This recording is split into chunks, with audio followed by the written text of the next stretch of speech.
Hey guys, what's up? Welcome back to the Bolt Here Spring. As always, it's me, Ivan, and today we're taking a look at the watch that pretty much nobody wants to review.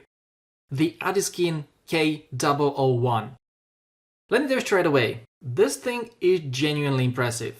It's basically on par with the X&L Engineer I reviewed a couple of weeks ago, and if you can get past the questionable name, you'll find a watch that might just surprise you in the best possible way.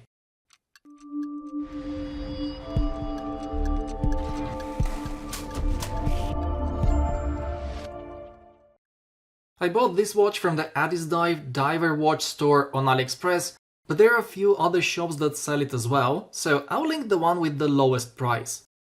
It usually goes for around $220, but during sales you can snag it for about $200, even less if you use AliExpress coins and the discount codes I've left for you in the comments. And guys, considering how well this watch is made and the fact that it runs a Miyota 9015, you're really getting a lot for your money. If you've already watched my review of the X&L Engineer, then you know the Addieskin is almost identical. The case and bracelet are essentially the same.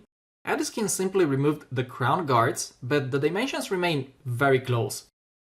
Because of that change, the case diameter is 39mm instead of the X&L's 40, the lug-to-lug is 46, and the thickness is 10mm, making it almost a millimeter slimmer thanks to the Miyota 9015.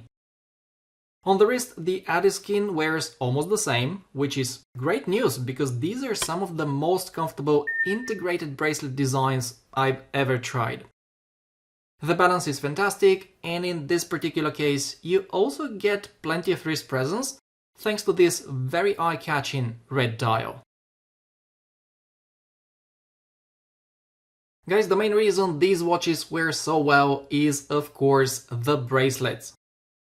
The articulation is incredibly smooth, the finishing is superb, and once you get that perfect fit, you're definitely going to enjoy wearing this watch. However, here is the first issue I run into with the Addieskin. You see, the bracelet doesn't come with half links, and to get a proper fit, I had to borrow one of the half links from my X-Dell.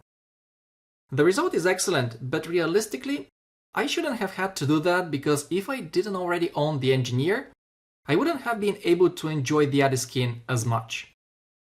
And here's the funny thing, on the Engineer I didn't need to use the half links at all, while with my Chrono Skyline I still can't get a perfect fit, even though it comes with two of them.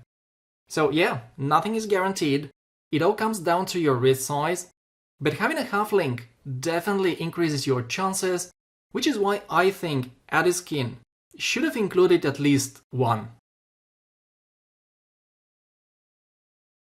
Moving on to the case, it matches the bracelet in terms of build quality and finishing, and once again it's essentially the same case as the X-Dells, just without the crown guards and the decorative screws on the bezel. Another difference is the exhibition caseback, which lets you see the Miyota 9015 in action. Overall guys, this is an incredibly well made watch, and if you decide to go for it, I think it will surprise you in a very positive way, especially if you've never handled the X-Dell Engineer in person. Next, let's take a closer look at the dial. Honestly, when I first unboxed this watch, the dial didn't impress me all that much, but after wearing it for a few weeks, it's really grown on me. The thing is, the hands and indices are a bit too thin for my taste, and with no minute markers, the legibility just isn't on the same level as X&L's. And then, at 12 o'clock, we have the branding, the part everyone seems to hate.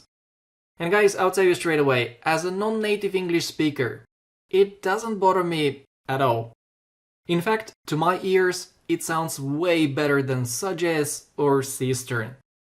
But hey, if I translate it to Spanish or Bulgarian, which is my mother tongue, it sounds absolutely ridiculous. So I completely get why people dislike it. Personally, I think they should have called it Skin Dive Or even better, run a poll and let the community help them pick a nicer name.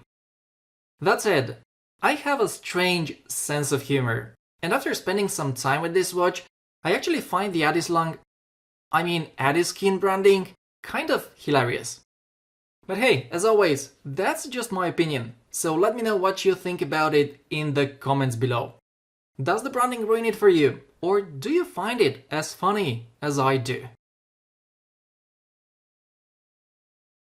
So, to wrap this up, the Addieskin is actually a pretty nice watch.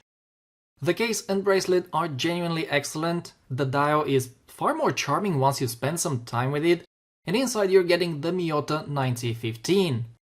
Yes, the bracelet really should come with half links, and yes, the branding is, let's call it, memorable, but overall, this is a beautifully made watch that punches way above its price.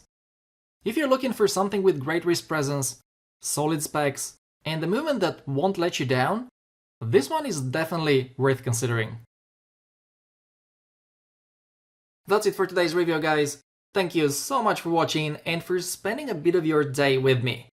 If you enjoyed the video, feel free to give it a thumbs up, and if you're new here, consider subscribing, because I've got plenty of interesting reviews coming up, including the newest releases from San Martin, Militado, Seagull, and a few other surprises I'm really excited to share with you.